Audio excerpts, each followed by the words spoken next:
저희는 지금 부활절기 기간을 보내고 있습니다. 계속 누차 말씀드리지만 사순절 절기만 있는 것이 아니라 부활절 절기도 있습니다. 부활절을 기점으로 50일 동안 그 부활의 의미를 생각하면서 묵상하면서 보내는 절기가 부활절기입니다. 그래서 부활과 관련되는 말씀을 계속 전하고 있는데 지난번 제가 한국 갔다 오기 전에 나누었던 그 말씀으로 또 계속 부활에 대한 내용을 오늘 이어가도록 하겠습니다. 지난 시간에 저희는 이 절망을 소망으로 변화시키는 부활의 능력에 대해서 함께 나눴습니다. 깊은 절망 가운데 빠져 있는 예수님의 두 제자들이 부활하신 주님을 만나게 되고, 그래서 절망을 벗어나서 소망이 넘치는 삶을 살게 되는 그 과정을, 그래서 그 부활의 신앙의 능력이 어떠한지를 우리가 살펴봤습니다. 오늘은 같은 본문을 가지고 부활과 관련되는 다른 내용을 좀 살펴보려고 하는데, 이 두 제자들이 부활의 능력을 가지게 되는 과정이 뭔가, 어떠한가, 그러니까 부활을 믿게 되고 또 부활 신앙을 가지게 되고 부활의 능력을 드러내게 되는 이 과정이 어떻게 진행되는지를 오늘 함께 말씀을 나누도록 하겠습니다. 이 본문에 나오는 그 엠마오로 가는 두 제자, 이 이야기 여러분 잘 아시는데요. 근데 이 지난번에 우리가 나눈 것처럼 이 이야기는 절망에서 소망으로 그렇게 변화시키는 부활의 능력만 드러나 있는 것이 아니라 이 내용 안에는 더 깊은 진리를 담고 있습니다. 그게 뭐냐면 방금 제가 말씀드린 대로 이 부활의 능력을 어떻게 하면 얻을 수 있는가 하는 거죠. 부활을 어떻게 하면 믿을 수 있는가 하는 거죠. 부활 신앙을 어떻게 하면 가질 수 있는가 하는 거죠. 오늘 본문을 그 관점으로 한번 보도록 하겠습니다. 우리 그리스도인들은요, 다 부활 신앙을 가지고 있죠. 부활에 대한 믿음을 가지고 있죠. 제대로 된 그리스도인이라면 반드시 가져야 되는 믿음이 있는데, 그것이 바로 부활에 대한 믿음입니다. 교회를 다니면서 나는 부활에 대해서 믿지 못한다, 그것은 참된 그리스도인으로서 참된 정체성을 가지고 있다고 말할 수가 없습니다. 왜냐하면 그리스도인의 정체성 중에는 필수적으로 부활에 대한 믿음을 가지고 있어야 되기 때문에 그렇습니다. 그래서 대부분의 그리스도인들은 부활 신앙을 가지고 있죠. 부활에 대한 믿음을 가지고 있죠.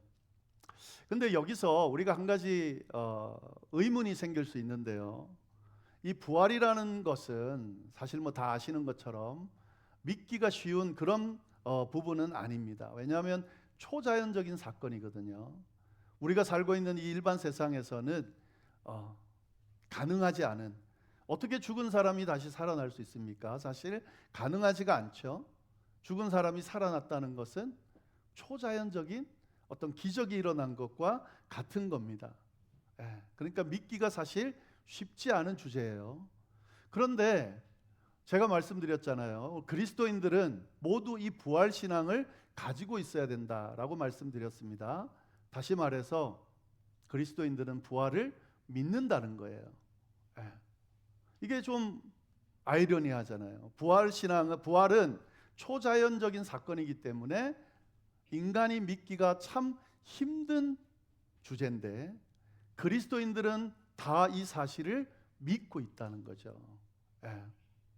믿기 힘든 그 사건을 그리스도인들은 믿고 있다. 굉장히 좀 의아한 그런 부분이 될 수가 있는 거죠. 그리고 이 부활에 대해서 믿는 것도 좀 의아한데, 한 가지 더 의아한 것은 부활에 대해서 그리스도인들을 붙들고, 여기 있는 여러분들을 붙들고 부활을 어떻게 믿게 됐느냐라고 물으면 대부분이 뭐라고 답하냐면 그냥 믿게 됐다고 답합니다. 물론 이 중에는 정말 부활에 대한 정말 어떤 기적적인 그런 사건을, 그런 기적을 경험해서 나는 부활을 믿게 됐다, 뭐 환상 가운데 부활하신 예수님 만났다든지, 아니면 누구에게나 이야기할 수 있는 어떤 사건이 일어났다든지 그래서 나는 부활을 믿게 됐습니다 라고 말하는 사람도 혹 있을 수 있어요. 당연히 있을 수 있죠. 그런데 대부분의 그리스도인들은 어떻게 부활을 믿게 됐습니까?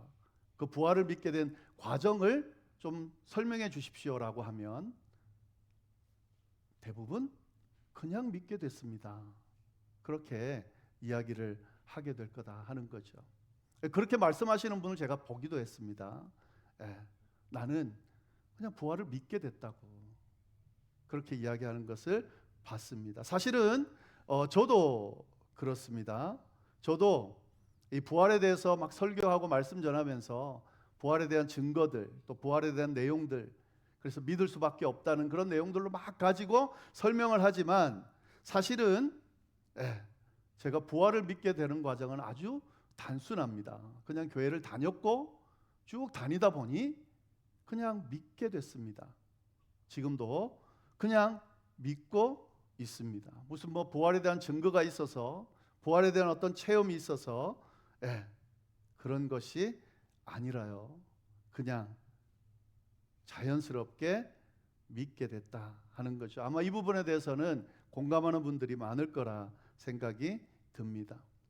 초자연적인 사건을 믿는다는 것도 의아하고 이 초자연적인 사건을 믿는 사람들의 고백 속에 그냥 믿게 됐다라고 말하는 것도 참 의아합니다. 이게 우리 기독교인들이 부활에 대해서 믿는 믿음의 모습이다 하는 거죠. 저는 이런 의문을 가지고 오늘 본문을 좀 더 깊이 들여다보려고 하는데요.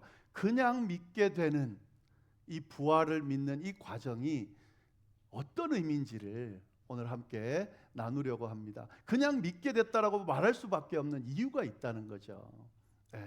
진짜 그냥 믿게 됐다라고 고백할 수밖에 없다는 거죠. 그 이야기를 오늘 본문을 가지고 좀 해보려고 합니다. 그냥 믿어진다 이 말은 굉장히 사실은 깊은 의미가 담겨져 있습니다. 그냥 믿어진다는 말 안에는 그냥 믿어진 것이 아니다라는 말이 의미가 포함되어 있습니다. 사실은 어떤 신앙생활 오래 하신 분이 나는 부활을 그냥 믿게 됐다라고 고백하는 분이 있다면 사실 그분의 그 고백 속에는 아무도 우리도 모르는 사이에 그 당사자도 모르는 사이에 믿게 되는 과정이 분명히 있었기 때문에 그 고백을 할 수 있는 거다 하는 거죠. 제가 부활을 그냥 믿게 됐습니다 이렇게 말씀드릴 때 그냥 믿게 됐습니다라고 하는 그 고백 안에는 제가 신앙생활 하는 동안 저도 모르는 사이에 이 믿게 되는 과정이 분명히 있었다는 거죠. 오늘은 그 이야기를 좀 해보려고 합니다. 그냥 믿게 되는 그 과정 가운데 도대체 어떤 일이 일어났느냐 하는 거죠. 그것을 오늘 본문 말씀을 가지고 한번 말씀을 나눠보도록 하겠습니다. 지난 시간에도 나눴지만요, 이 본문에 나오는 두 제자들은 예수님의 부활을 전혀 믿지 않는 사람이었죠. 믿지 않았기 때문에 부활에 대한 기대감도 없었을 테고, 믿지 않았기 때문에 예수님이 십자가에 돌아가시고 나니까 모든 것이 끝났다라고 생각하고 깊은 절망에 빠져서 함께하던 형제들을 다 버리고 고향으로 돌아가고 있었던 거죠. 부활을 믿었다면 이렇게 행동할 수가 없었습니다. 근데 이 사람들은 사실은 부활에 대한 믿을 수밖에 없는 분명한 증거들이 있었습니다. 그냥 부활을 안 믿은 게 아니라요. 어떻게 보면 안 믿는 것이 오히려 이상할 정도로 이들에게는 부활의 증거들이 사실 있었다는 사실이죠. 오늘 본문 22절부터 24절 말씀을 보면은 그들이 이렇게 고백을 합니다. 함께하는 그 동행자 예수님인 줄 모르고 그 예수님에게 뭐라고 고백했냐면 22절부터 24절까지 말씀을 우리 같이 한번 읽어보겠습니다. 또한 우리 중에 어떤 여자들이 우리로 놀라게 하였으니 이는 그들이 새벽에 무덤에 갔다가 그의 시체는 보지 못하고 와서 그가 살아나셨다 하는 천사들의 나타남을 보았다 함이라. 또 우리와 함께한 자 중에 두어 사람이 무덤에 가 과연 여자들이 말한 바와 같음을 보았으나 예수는 보지 못하였느니라 하거늘. 이 두 제자가 지금 고백하는 내용입니다. 이 고백의 내용은 뭐냐면, 부활을 목격했다는 사람들이 있더라, 그 이야기를 내가 들었다 하는 말입니다. 두 가지의 증언이 있죠. 하나는 어떤 증언입니까? 여자들이 증언하더라.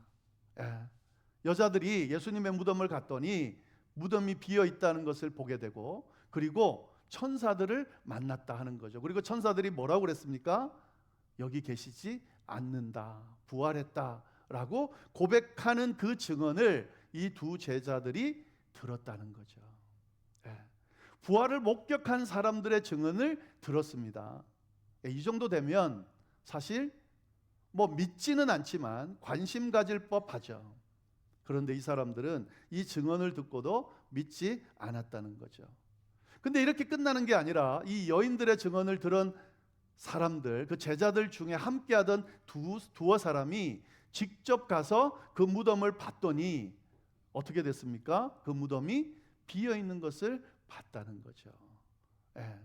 그러니까 여인들의 증언을 듣고 그 증언이 맞는지를 보기 위해서 또 다른 사람이 가서 확인해 본 이야기를 이 두 제자들이 들었다는 거죠.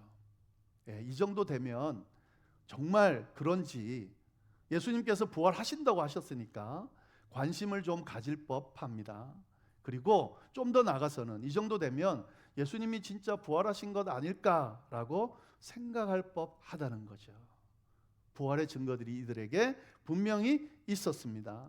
그런데 이들은 부활을 믿지 않고 있더라는 거죠. 더 나가서는 지금 함께하는, 부활하신 예수님이 함께 동행하고 있는데도 불구하고 알아보지 못하고 있더라 하는 거죠.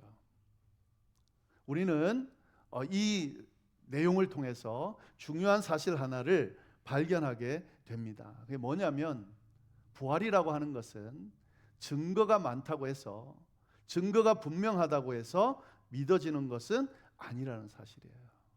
부활이라는 것은 부활하신 예수님이 직접 나타났다고 해서 믿어지는 것은 아니다라고 하는 사실입니다. 많은 사람들이 이렇게 이야기를 하죠. 부활을 믿지 않는 사람들이 이런 이야기를 하는 경우가 있습니다. 부활의 증거를 한번 대봐라, 그러면 내가 믿겠다. 부활에 대해서 논리적으로 한번 잘 설명해봐라, 그러면 내가 믿겠다. 부활하신 예수님이 직접 내게 나타나면 내가 믿겠다, 그렇게 이야기를 합니다. 그래서 우리 믿는 자들이 그걸 알려주기 위해서 고심을 하죠. 믿게 하기 위해서 고심을 하죠. 또 설명하기도 하죠. 근데 여러분, 그렇게 증거가 있고 논리적인 설명을 하고 예수님께서 직접 나타나신다고 해서 부활이 믿어지는 것은 아니다라고 하는 거죠.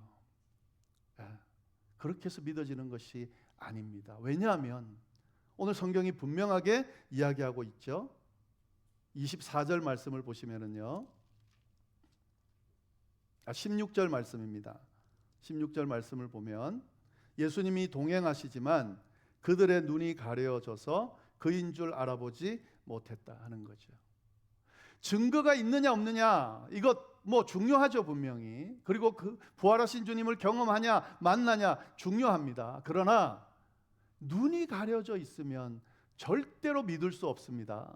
절대로 볼 수 없습니다.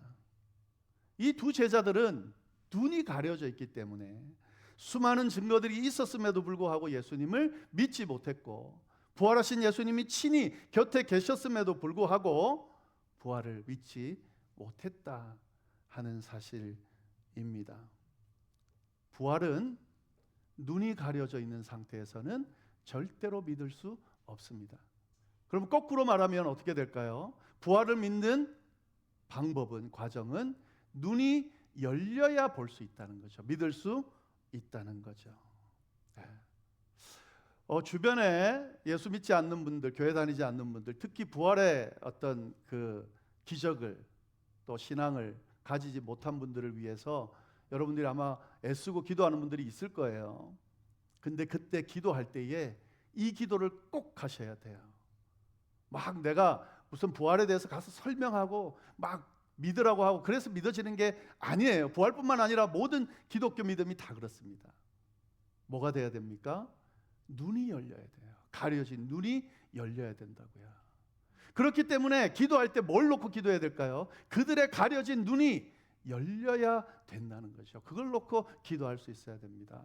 뭐 때문에 가려진지 이유가 있겠죠. 그러나 그 눈이 열리게 해달라고. 주여, 저의 눈이 열리게 해달라고. 영안이 열리게 해달라고. 가려진 봐야 될 것을 보지 못하는 저 눈을 열어달라고. 그렇게 기도할 수 있어야 된다 하는 거죠. 부활을 믿을 수 있는 방법은 눈이 열리는 그 과정 외에는 없습니다. 예. 자, 그러면 그 눈이 어떻게 열리게 될까요? 눈을 어떻게 하면 열 수 있을까요? 성경 오늘 본문이 그걸 분명하게 알려주고 있습니다. 어떻게 하면 눈이 열릴 수 있는지. 이 본문을 보면은요, 제자들이 부활을 믿게 되는 과정을 자세하게 묘사하고 있는데 25절부터 27절까지 말씀, 예수님이 이들에게 어떻게 하시는지를 한번 쭉 보면 좋겠는데요. 제가 한번 읽어보겠습니다. 먼저 나무라세요. 이르시되 미련하고 선지자들이 말한 모든 것을 마음에 더디 믿는 자들이여. 부활을 믿지 않는 제자들에게 뭐라고 책망을 하는데, 이 책망의 내용을 보면은요, 그 뒤에 내용도 같이 보고 이야기하겠습니다. 26절, 그리스도가 이런 고난을 받고 자기의 영광에 들어가야 할 것이 아니냐 하시고, 이에 모세와 모든 선지자의 글로 시작하여 모든 성경에 쓴 바 자기에게 관한 것을 자세히 설명하시니라. 예수님께서 이 두 제자에게 부활에 대해서 알려주기 위해서 하신 방법이 뭐냐? 부활을 증명하기 위해서 논리적인 설명하시지 않으십니다. 기적을 행하지 않으십니다. 또 부활하신 자신을 내가 예수다, 내가 부활했다 이렇게 말씀하지 않으십니다.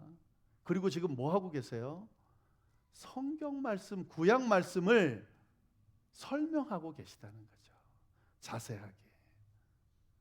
이미 기록되어 있는 당신에 대한 이야기를 알려주고 계시다는 거죠.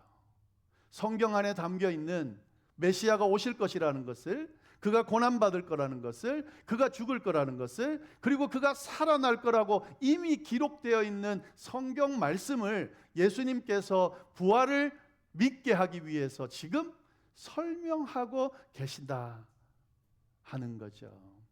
이게 바로 눈을 여는 방법입니다. 가려진 눈을 여는 방법은 뭐냐? 딱 한 가지밖에 없습니다. 하나님의 말씀이 들려져야 됩니다. 그 말씀이 그 사람 가운데 역사해서 그 사람의 눈을 열어주지 않는 한 절대로 눈이 열리지 않는다 하는 거죠. 이건 예수님께서 행하신 방법입니다. 눈을 여는 방법은 하나님의 말씀이 들려져야 돼요. 예수님의 말씀을 듣고 난 뒤에 무슨 일이 일어났는지 자세하게 설명해 주고 있죠. 두 제자 마음에 어떤 일이 일어났는지 32절 보시면 이렇게 되어 있습니다. 그들이 이제 나중에 고백하는 내용이에요. 그들이 서로 말하되 길에서 우리에게 말씀하시고 우리에게 성경을 풀어주실 때에 우리 속에서 마음이 뜨겁지 아니하더냐. 예수님께서 성경을 풀어서 말씀하실 때 이들에게 어떤 일이 일어났다는 거예요? 그 말씀을 통해서 그들의 마음이 뜨거워졌다는 거죠. 말씀이 살아서 그들 가운데 역사하면서 그들의 마음을 막 뜨겁게 만들어줬다는 거죠. 그러면서 무슨 일이 일어났겠습니까? 부활에 대해서 눈이 열리면서 믿기 시작했을 거라는 거죠. 히브리서 4장 12절에 보면 이런 말씀이 있습니다. 여러분 잘 아는 말씀일 텐데, 하나님의 말씀은 살았고 운동력이 있어서 좌우의 날선 어떤 검보다도 예리해서 관절과 골수와 혼과 영을 찔러 쪼개기까지 한다. 말씀은 그냥 지식이 아니고요, 그 말씀은 살아있다는 거죠. 그리고 그 말씀이 살아서 작용해서 우리의 생각을 감찰하고 그리고 우리의 생각을 지배한다, 그 이야기입니다.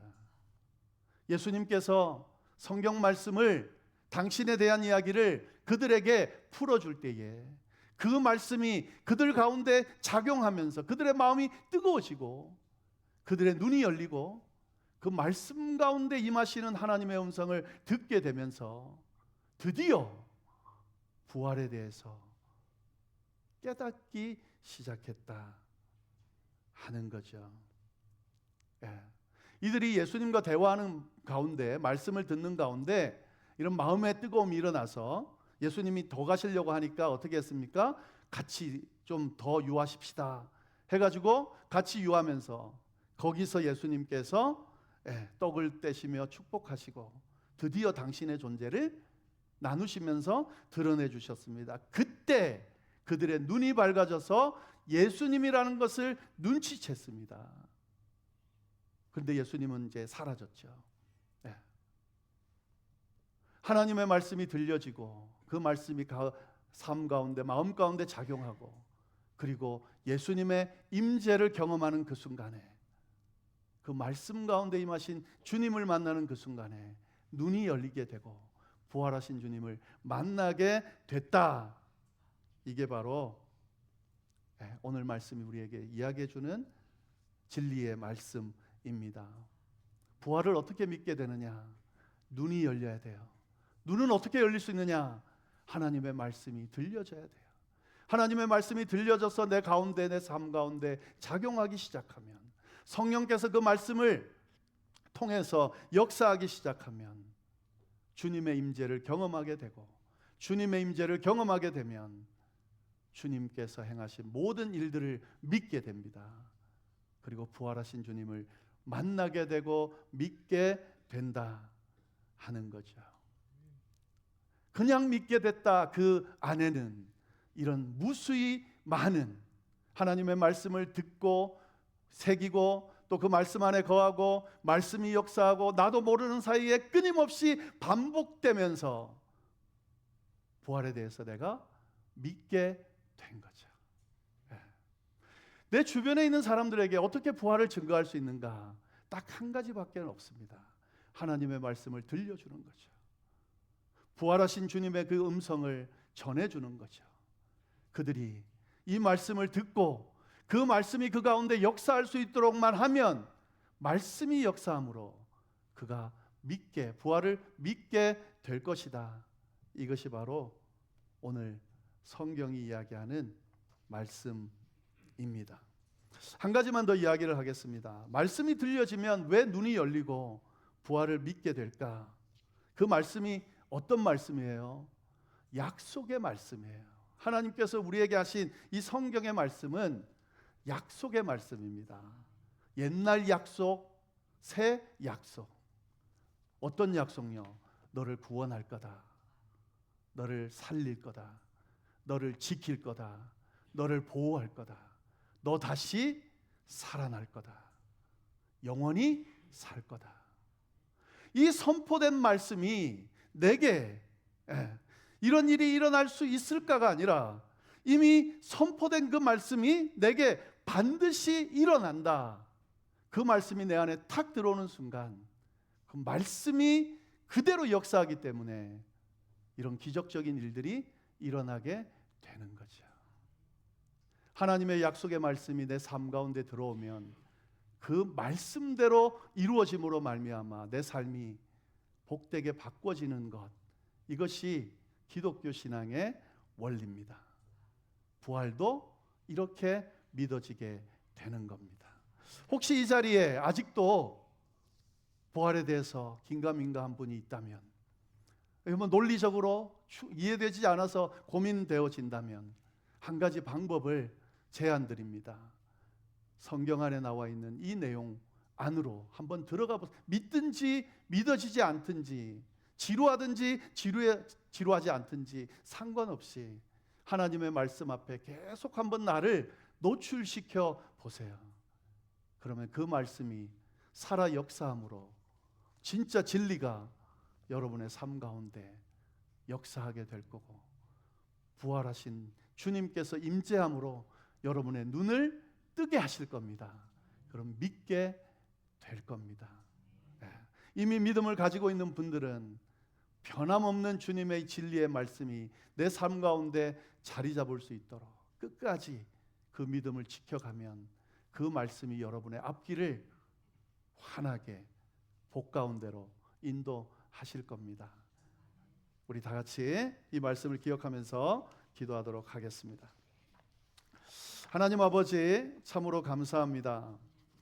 귀한 말씀 허락해 주셔서 감사하고 이 말씀 가운데서 주님의 음성을 들을 수 있도록 인도해 주심에 감사를 드립니다. 이미 말씀하신 그 약속의 말씀을 부여잡고 주님께서 허락하시는 그 모든 은혜와 축복들을 받아 누리며 살아가는 우리 모두가 될 수 있도록 주여 역사하여 주옵소서. 감사하며 모든 말씀 예수님의 이름으로 기도드립니다.